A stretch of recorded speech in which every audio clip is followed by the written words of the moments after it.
Hai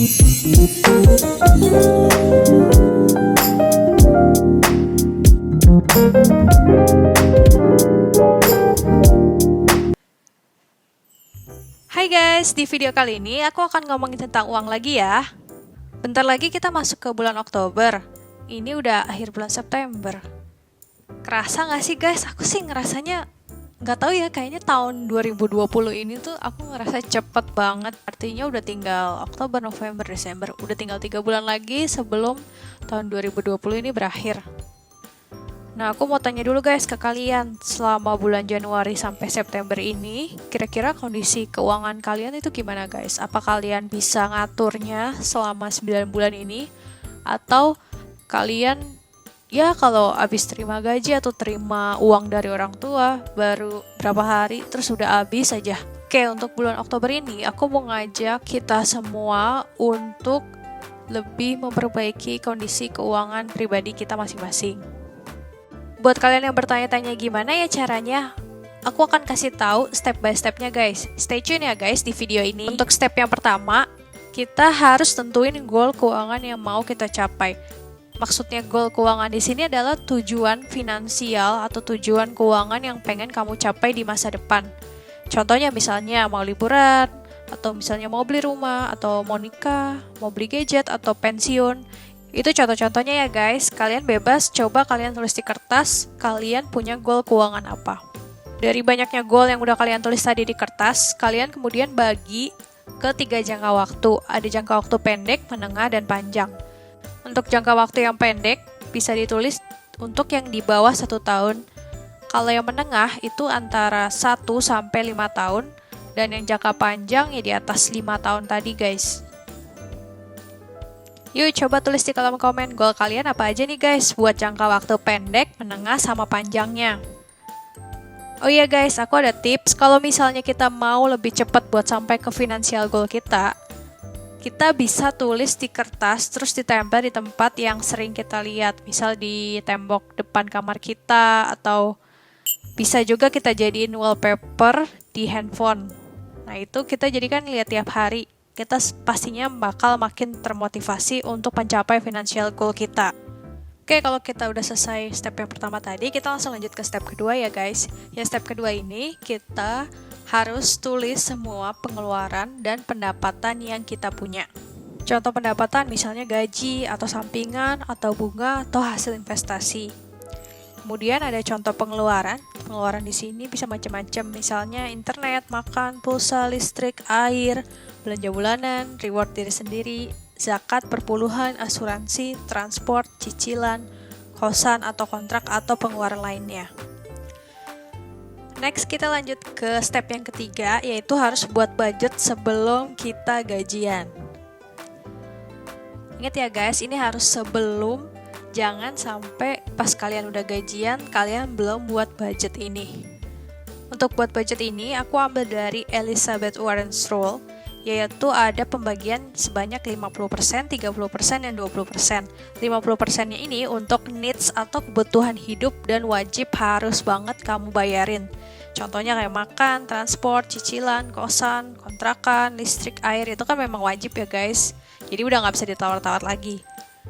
Nah, sekarang untuk yang 30% itu untuk wants atau keinginan atau untuk reward diri kita sendiri guys. Contohnya misalnya kita mau online shopping, atau mau shopping di mall, atau kita mau belanjain uang kita untuk hobi kita, atau mau nonton bioskop, spa, atau kita mau berlibur. Nah itu masuk ke wants ya guys.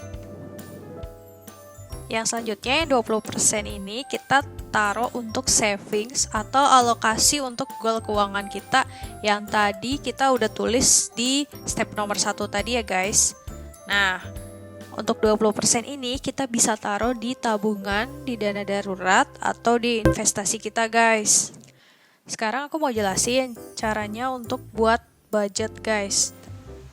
Untuk buat budget ini kita langsung ambil aja kertas yang baru. Ini bisa di kertas apa aja, bisa di buku kalian atau di kertas file kayak yang aku buat ini. Oh iya, pastiin juga ya guys, untuk yang kertas yang tadi goal keuangan yang kalian mau capai, sama kertas yang satu lagi yang pos pendapatan sama pengeluaran yang tadi udah aku jelasin juga, itu harus ada di samping kalian juga guys.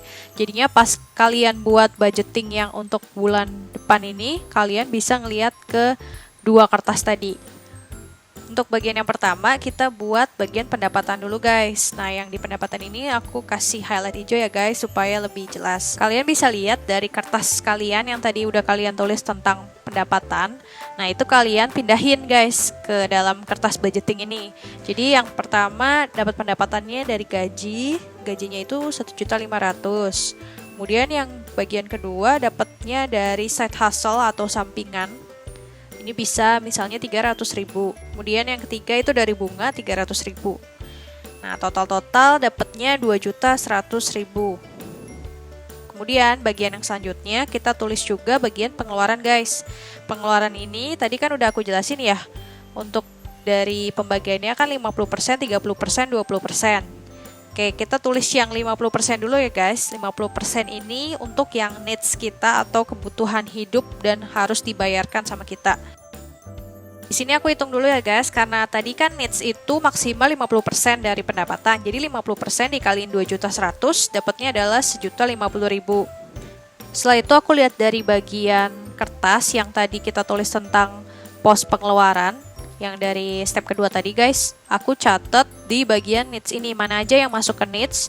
Aku catat, contohnya ini yang masuk ke needs adalah persepuluhan zakat atau amal, itu 210.000. 210.000 dapatnya dari 10% dikalikan dengan pendapatan kita tadi 2.100.000 ya guys. Jadi dapatnya 210.000. Terus selanjutnya ada bahan masakan atau beli makan 400.000. Ada transport dan bensin 200.000, ada listrik dan air 200.000, dan paket data ada 100.000 rupiah. Nah, setelah aku hitung-hitung guys, ternyata jumlah needs-nya ini melebihi dari anggaran yang tadi udah kita hitung. Ternyata jumlah needs-nya adalah 1.110.000 guys. Jadi ada kelebihan ya ini. Mau nggak mau kita kan harus turunin guys. Nah, dari antara beberapa pengeluaran ini aku milih transport dan bensin yang diturunin, karena kebanyakan dari kita kan sekarang lagi banyak yang stay at home dan juga work from home ya guys. Jadi harusnya sih transport dan bensin bisa lebih ditekan ya. Nah, di sini aku turunin jadi 140.000. Jadi kalau setelah itu di total sesuai dengan 1.050.000 guys. Selanjutnya aku tulis yang savings dulu guys, karena menurutku kita lebih baik nabung di awal dulu dibandingkan kita ngitungi yang wants-nya. Jadi wants-nya harus setelah itu ya guys, harus utamain yang savings dulu, oke? Yang savingsnya 20%. Jadi 20% kita kaliin 2.100.000 adalah 420.000 guys. Nah, savings ini aku taruh di tabungan 168.000, dana darurat 168.000, dan investasi 84.000. Oh iya, untuk tabungan dan dana darurat ini utama ya guys, jadi kalian harus punya. Aku akan jelasin juga untuk tabungan, dana darurat, dan investasi, tapi nanti ya guys di next video. Makanya kalian harus subscribe dan kalian nyalain loncengnya biar kalian gak ketinggalan update dari channel ini. Oke, lanjut. Yang selanjutnya kita ngomongin tentang wants. Wants-nya ini kan tadi harus 30% ya guys, maksimal 30% kali 2.100.000 adalah 630.000. Wants-nya aku tulis untuk shopping sebanyak 200.000. Terus yang kedua ada untuk jajan cemilan atau jajan-jajan boba. Itu aku jatahin juga 200.000. Untuk yang di bagian wants ini, selain untuk keinginan diri sendiri atau reward diri sendiri, kita juga bisa nyisihin untuk sinking fund. Sinking fund itu apa? Nanti aku bakal jelasin di next video ya guys, tungguin ya. Oke, sekarang waktunya kita totalin. Setelah aku total dari need, saving, dan wants ini, semuanya jumlahnya adalah 1.870.000 guys. Jadi kita punya sisa ya guys. Jadi sisanya itu didapat dari pendapatan yang 2.100.000 tadi, dikurangin 1.870.000. Sisanya adalah 230.000. Nah, sisanya ini bisa kita pakai misalnya ada teman yang merit, atau ada teman yang ulang tahun, kan kita harus kasih kado. Nah, buat kayak gitu-gitu guys, 230.000 ini ya. Kalau misalnya sampai akhir bulan itu nggak kepake atau masih ada sisa, itu kalian bisa masukin ke tabungan atau masukin ke dana darurat atau masukin ke investasi. Tapi tabungan dan dana darurat ini diutamain ya guys sebelum masukin ke investasi. Oke, misalnya nih guys, gaji kita setelah 2 tahun kerja itu naik jadi 4 juta penghasilannya. Nah, walaupun gaji kita naik, usahain banget guys, untuk needs itu harus tetap seperti sebelumnya guys. Seperti sebelumnya pas gaji kita belum naik ya. Jadi needs-nya itu 1.050.000. Terus kita lihat juga untuk yang wants, tadi kan kita 630.000. Jadi usahain tetap ya guys segitu. Dan yang ketiga untuk savings. Nah, justru savings ini guys yang harus kita naikin. Tadinya kan kita hanya savingsnya 420.000 ya yang sebelumnya. Nah, sekarang dengan adanya kenaikan gaji ini, savings kita bisa jadi 2.320.000. Nah, disinilah tantangannya guys. Kita tuh harus bisa jaga lifestyle kita walaupun gaji kita udah naik. Karena berapa banyak penghasilan atau kenaikan yang kita dapat itu nggak bakal cukup guys kalau kita tetap ngikutin lifestyle orang-orang atau lifestyle yang kita mau. Kita masuk ke step selanjutnya ya guys. Nah, step yang keempat ini saat gajian kita harus langsung pisahin uang-uang kita guys. Tadi kan kita udah buat budget ya. Nah, dari budget itu kita langsung pisahin masing-masing. Dan biar nggak gatel nih pengen pakai uangnya, biasanya aku sih langsung bagi ke beberapa rekening yang udah aku punya. Nanti aku akan share ya guys rekening-rekeningnya di next video, oke? Atau kalau misalnya nih kita susah buat buka banyak rekening atau susah untuk punya banyak rekening, bisa juga pakai metode amplop aja guys. Kalau kalian belum tahu tentang metode amplop ini kayak gimana, kalian bisa komen di kolom komen. Nanti kalau memang banyak yang kepengen untuk aku bahas, bakalan aku bahas di next video. Oke, kita masuk ke step kelima guys. Step kelima ini, setiap ada transaksi, kita tuh harus catat guys. Nah, catatnya ini bisa macam-macam sih. Bisa di digital, bisa juga di kertas. Nah, kalau di digital, itu ada aplikasi-aplikasi yang mendukung guys buat nyatet kayak gini. Kalian tungguin aja, nanti aku juga bakal bahas tentang aplikasi-aplikasi ini. Yang kedua, bisa juga tulis di kertas guys. Tulis di kertas itu, aku mau kasih lihat ke kalian caranya gimana. Oke, kita buat dulu nih guys. Kolom pertama itu buat tanggal, sampingnya deskripsi. Terus ada kategori. Kategori ini nanti tulisnya hanya N, W, atau S ya guys. Jadi N itu needs, W itu wants, dan S itu savings. Oke, nah terus yang selanjutnya ada pengeluaran. Sampingnya lagi ada sisa budget. Jangan lupa untuk kertas yang budgeting tadi harus ada di samping kalian juga ya guys. Kayak ini kan aku juga nih ada di sampingku. Oke, contohnya nih guys, misalnya tanggal 1 Oktober ada belanja bahan masak. Belanja bahan masak ini masuknya ke needs. Jadi aku tulis di sini N guys. Oke, misalnya sejumlah 100.000 sisa budget kita, berarti kalau kita lihat tadi kan bahan masakan 400.000 ya guys. Yang udah kita tulis di budget. Jadi 400.000 kurangin 100.000 jadi sisa budgetnya 300.000 guys. Oke, next tanggal 2 Oktober ada beli paket data. Paket data juga masuk ke needs tadi, berarti N kategorinya. Sejumlah 100.000 berarti sisa budget kita 0 ya guys, karena tadi kan hanya 100.000 ya budgetnya. Terus tanggal 3 ini ada online shopping, masuk ke wants, ini berarti tulisnya W, pengeluarannya 50.000, sisa budgetnya masih ada 150.000. Dan seterusnya guys, jadi kalian masukin aja ke kolom spending tracker ini. Kita harus usahain banget guys setiap hari tulis setiap ada pengeluaran, supaya di akhir bulan nanti kita bisa lihat kebanyakan spending kita tuh untuk apa sih. Oke, sekarang kita lanjut ya guys ke step ke-6. Step ke-6 ini kita harus evaluasi di akhir bulan dan bikin budget untuk bulan selanjutnya. Aku mau ngasih tahu ke kalian gimana caranya evaluasi. Ini aku kasih contoh dikit aja ya guys, nanti kalian bisa coba praktekin sendiri. Supaya lebih gampang untuk bedain ya, aku akan kasih highlight warna hijau muda ini untuk yang tercapai, dan highlight yang warna pink ini untuk yang tidak tercapai ya guys. Kita buat dulu kolom-kolomnya guys. Yang pertama kolom deskripsi, terus sampingnya ada kategori. Kategorinya masih sama ya, kayak tadi N atau W atau S. Terus selanjutnya ada kolom budget, kolom actual, dan kolom selisih. Oke, sekarang kita lihat guys dari kertas yang budgeting tadi. Kan yang needs itu pertama kali adalah persepuluhan atau zakat atau amal ya. Nah, kita tulis dulu nih guys. Yang pertama ini kategorinya jangan lupa ditulis N atau needs.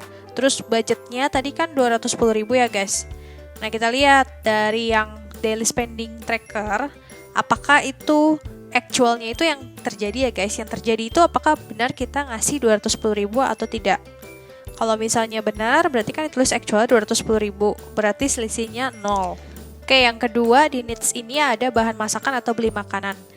Masuknya kategori N atau needs, budgetnya tadi 400.000. Ternyata kalau kita lihat misalnya di spending trackernya, misalnya 450.000, kita tulis di actualnya 450.000. Nah, berarti kan ada selisih ya guys, dari 400.000 sama 450.000, selisihnya itu ada 50.000. Oke, nanti berarti ini harus kita tandain dengan warna pink ya guys. Oke, yang bawahnya misalnya ada transport. Transport itu masuk kategori N. Budgetnya tadi kan udah diturunin jadi 140.000 ya guys. Ternyata actualnya misalnya hanya 100.000, berarti ada selisih 40.000 guys di sini. Yang transport ini kita juga kasih highlight hijau. Perpuluhan atau zakat juga kasih highlight hijau ya guys, karena ini artinya tercapai guys. Malah yang transport ini ada kelebihan. Itu contohnya ya guys. Yang bawah-bawahnya kalian coba lanjutin sesuai dengan budgeting yang udah kalian buat. Terus kalian evaluasi guys, lebih banyak yang warnanya hijau atau yang warna pink. Kalau misalnya warnanya hijau semua atau lebih banyak yang hijau, itu berarti kalian sudah lumayan bisa ngatur keuangan dan ngelola keuangan kalian dengan baik. Tapi kalau ternyata lebih banyak yang warna pink, berarti kita harus evaluasi keuangan kita guys. Coba kita lihat bagian mana aja yang pengeluarannya melebihi dari budget kita. Terus kita juga sambil buat budgeting untuk buat selanjutnya, apakah pengeluaran itu bisa kita tekan di bulan selanjutnya. Oke, sekarang kita balik ke bagian yang step. Yang untuk step ke-7 ini adalah buat tantangan nabung ke diri kita sendiri. Tantangannya ini nanti ada beberapa macam, tapi aku bakalan buat di video terpisah ya guys, karena ya durasinya ini udah panjang banget. Oh ya, ini aku tunjukin kertas budgeting sama daily spending trackernya dan October evaluationnya supaya kalian bisa ngeliat lebih jelas ya guys. Aku mau ngucapin makasih banyak buat kalian yang udah nonton video ini dari awal sampai habis. Jangan lupa kalian komen juga di kolom komen mau aku bahas tentang apa di next video. Sampai ketemu di video selanjutnya guys. Bye!